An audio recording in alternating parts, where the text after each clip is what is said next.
Welcome to the Lori Foster RV Interviews. We're here today with Karen Rose, author of the Cincinnati series. Hi, Karen. Hi, Lori. It's so good to have you here. It's wonderful to be here. So we were just discussing how we're both country girls and how we like our down-home cooking, right? Right. Sometimes we have to go to those fancy editor or publisher dinners, and they take you 9 o'clock at night to some place with all kind of food we can't pronounce. Yep. Right? You're not even sure what it is sometimes.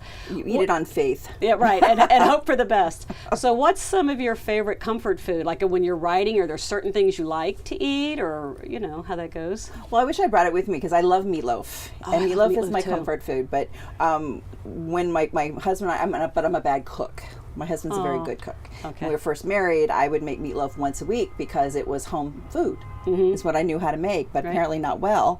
And he suffered for like 6 months, every Wednesday, meatloaf. Yeah. And for me, it was comfort food. For him, it was torture. And finally, after, newlyweds, you don't want to hurt my feelings. So many months, it all comes, I hate your meatloaf. Your meatloaf's horrible. And I started to cry. Oh, no. That actually ended up, I said, if you hate my meatloaf that much, you should do all the cooking, which is when he started doing that all worked the out cooking. well. It worked out well for me. Right. But I ended up putting that in a book. And then lately, we did it for this conference. We made up cookbooks, all the recipes from the different characters in my books, and the meatloaf, a better meatloaf. A better meatloaf, not my okay. meatloaf. A better meatloaf recipe is in there. But yeah, that's my go-to comfort food. And you just said you've been married, 30 years? 30 so years. You survived the meatloaf debacle there? We did, and the pink underwear, because I didn't know that brand new towels would turn underwear colors. Oh no! So his underwear was pink. Okay. Yeah, he was not happy. But did you go out and buy him new? I hope. No. No. I'm like, it's like.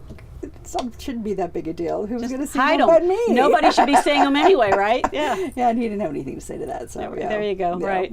He said, I'll do the laundry too. Like, yeah, there. See. The whole thing worked out for me. All you gotta do is keep messing things up. You'd be off the hook. I'm not allowed to cook. I'm not allowed to do laundry. I'm not allowed to do many things in my house. Now, my husband always tells me, go write something. Okay, because I do like to cook sometimes, and I'm decent at it. He's turned into a really good cook, but he'll tell me, go write. I'm like, I don't want to write right now. Go write something. So I get off the hook because he knows I'm always on deadline, so he's always trying to help me finish my deadline, whether I want to finish it right then or not. Me too. But yeah, meatloaf is when I'm done with the book. Steak is like my protein food, but my comfort food is meatloaf. I like chicken and noodles. I like all kind of country food. We could talk all day about my country food favorites here. So another thing I wanted to ask you, because I want to say nobody who's an author, especially a New York Times bestseller, has not received letters from prisoners, and we're not going to poke too much fun at prisoners. But it seems to me if I get one letter from a prison, I get 20 because I think those guys pass those books around. So have you had? You've only had one. No, I've had 2 of the email requests. We would like you to contact. This prisoner wants to contact you. Right. And I was like, keep away from those. And sometimes I'll go and find out what they did. Because if it was something small, but it's never anything small. It's right. It really never big. is. But one letter from prison, in all of the years I've been writing, and I saved it just in case the guy ever gets out and comes and stalks me. Was it hilarious?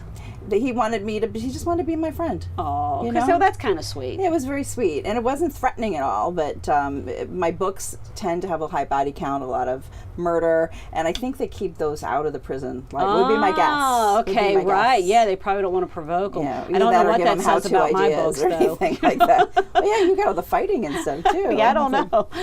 I don't know. The ones I get from prisoners, it's always they're sending me a picture and telling me how tall they are. I don't care. I don't know where you think this is going. So here's a little bit more complicated question, because I would hate to be trying to answer this one. What's your favorite and least favorite part of writing? My least favorite part is the beginning. Really? I hate writing the beginning. It's a lot of pressure because I kind of sort of know where I want it to go.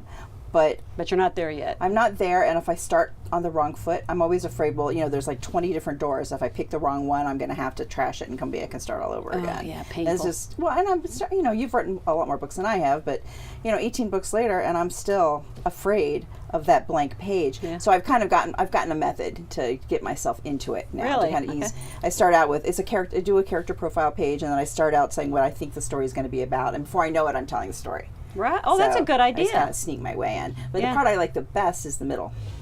Really, and that's usually everyone's most dreaded part. Yeah. I get to a point where I'm either stuck or I'm like with this last book that I just finished, I knew it was going to be really long if I let it go on the way. I could see it in my head. So I do this. That's why I do the sticky notes. I was an engineer before. Oh, okay. I was a writer, and I'll start at the end and I work my way backwards to the middle. And make it meet. So I get my tunnels, my ends of my tunnel meet in the middle. And then I have the book all plotted out on sticky notes, and I write each scene and take the sticky note and put it in the trash can. Nice. And it's a nice visual way to know I'm making progress. The book is almost, so that middle part is almost magic. It's fascinating to me the different ways authors write. Because like I start at the beginning and write my way to the end, and I don't backtrack or go to the end. But I know people who do. I know. And I know people who draw the big character arcs and have, boards they set up. That's fascinating how everybody does it different. And I don't do that really. I mean, the Baltimore series, which was this one before Cincinnati, I did. I had a character arc and I knew what was going to happen with all of them. But normally I don't do that. I kind of just play it. I know a character pops up. Oh, they're going to have a book, and I might not know in advance. But no, I don't plan it out too far ahead of time because it kind of takes some of the fun. Yeah, you kind of get bored, wouldn't you? I know I would. If I like to surprise myself. So. Yeah, and I do. Well, especially because of the suspense and stuff you write. Do you always know the suspense angle when you start? I always know who did it. I usually know why, but not always. And sometimes I get surprised. I think I know why. Do you always know how, or is that? I don't always know how they're going to get caught. I always know there's going to be some dramatic shootout finale kind of a thing, because that's usually that's just kind of the way these things end. Right. Yeah. Well, sure. That's what makes it great. But I always know who did it. There was one book I had no idea why. I had no idea why he was doing what he was doing. Sometimes in life you don't know why. Well, and it was the first book I wrote without an outline. Oh yeah. Okay. And I knew he told each. It was my book called Count to 10, because he would say to the victims, "Count to 10 and go to hell," and I didn't know why. And he would always set the house sounds on really fire. good. I know, it sounded so cool. It's like very Clint Eastwood-esque, Yeah, it's like, right. Make my day. And he would set the houses on fire, but he'd always put the pets out first. Well, see, I like him. And He's my kind of killer. And it turned out he was actually kind of a sympathetic figure. Yeah, he's saving the pets. You can kill people, just don't kill the pets. Well, exactly. And I kind of knew that. And the first scene I set up, and oh my gosh, there's a cat in the house. You can't set the house on fire. So I put the cat out first because I knew I'd get email. And all kind of email. Right. And then, but at the end, the reason he was doing all this, really, it focused on it was a foster kid. It focused on a place he'd been, and the animals played a really important part in his ability to kind of hide from the horrors of his childhood, and it kind of came together. And I was like, oh, well, that makes sense. It all makes sense now. Well, that's fascinating, because that's a reality here at the Reader Author Get Together that we do. Two of our big charities is the One Way Farm for abused and abandoned children, and the AAF, the Animal Adoption Foundation, and those two charities work hand in hand. So if an animal has had babies at the Animal Adoption Foundation, they will often take the mother and the babies to the One Way Farm so that these children can see the nurturing way that is part of nature that a parent is supposed to be. And we'll both be crying here if we keep talking about this.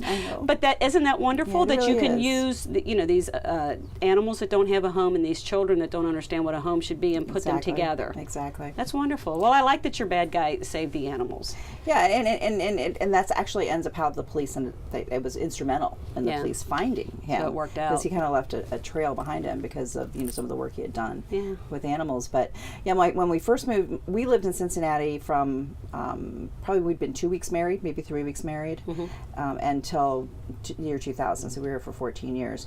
Through part of that time, my husband worked for Children's Services. Oh, okay. And so he was the one who answered the 241 kids calls. We call I think my neighbors, hurting their kids. He would be the one to go investigate it, and it was heartbreaking. And I saw so many of those stories, and he would have nightmares, I'm sure. I don't know. Angels on Earth, I don't know how the people that have to deal with it can. So that made a big impact on me. So I usually try to, incorporate something like that into one of my books. It made a huge impact on me as a very young person. We were only like 22, 23 at the time. Well, speaking of your husband, so you met him on a blind date. I did. Tell us about that. That's kind of interesting. Well, we met each other. We were 17 and a half. And it was that counts. Yeah, that half is so important when right. you're 17. It was 1982, and we were introduced by a mutual friend. Now, I went to a church that had a church school, and he went to the school but not the church. we had a friend who went to both. And since we'd been 15, she'd been trying to get us together. Oh, you've got to meet Martin. He's this wild and crazy guy. It didn't occur to me until like 20 years later. She was like equating him with Steve Martin, the wild and crazy guy. Oh, okay, like, yeah. oh, okay. Totally went over my head, yeah. And she'd tell him, oh, you got to meet this friend of mine. She's so smart, her head pulsates. Boy, like, that sounds like a romantic draw. I know. It's like, that will make like me a horror sexy. movie, Why yeah. don't you? Like the Star Trek big-headed people.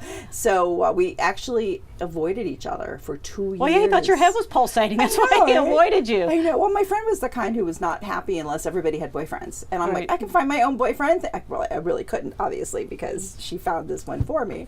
But she could find it better. So. That's right. Well, she had a birthday party.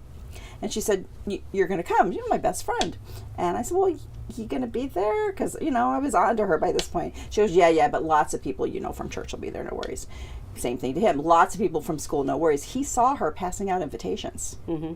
We get to the party, and we're the only 2 people there.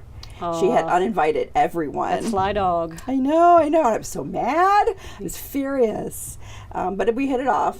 And well, you probably hit it off out of desperation. I mean, there's the only 2 there. well, we didn't have cars. I didn't have a car. And your head was not pulsating. And so my that head was helped. not pulsating, Yeah. and he was really cute, and he had pretty blonde hair. So I Aw. thought, okay, well, for the blonde hair alone, and he was very smart, and I was looking for someone who was That's smart. important. He was very smart, and so we had started dating, and we didn't tell her for a couple months. We just like You're still mad? You're not going to tell her? I had been manipulated. I didn't like being manipulated, but I did like him.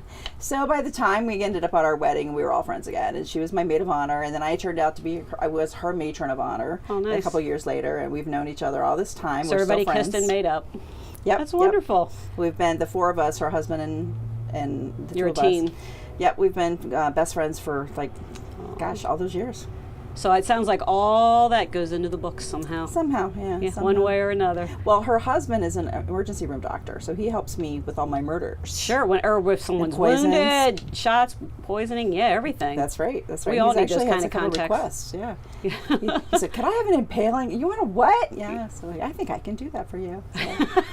So if you can tell me what happens when I can somebody impale jumps someone, off a sure. 22-story building. So That's they funny. did onto a wrought iron fence. So I got what I wanted. no. He got what he wanted, and That was in a Charles Bronson movie, right? Where someone jumped off. Yeah. I missed that. Are you you like No. Charles Bronson? No, I like him. I didn't Any see- alpha kicking butt I'll watch. It doesn't even matter how old it is. So That's funny. Apparently, I quote from movies a lot that I've never seen. So you'll have to go look. I'll find the title of it and I'll send it to you. my editor's like, "This wasn't The Shining." I'm like, "I've never seen The Shining. It's too scary. Right. It'll make me have nightmares." She was, "Really? You wrote it. You wrote it. Yeah. So you write all the scary stuff." I said, "I don't watch the scary stuff and I don't read the scary stuff." So I'm a fraud. No, you're not. You're a very, very talented New York Times bestselling author, and thank you so much for being here Well, today. thank you This for was inviting loads me. of fun. Yeah, it was fun. You had some terrific answers. Readers are going to love them. Good. Thank All you. right. Thanks, Karen. Thank you.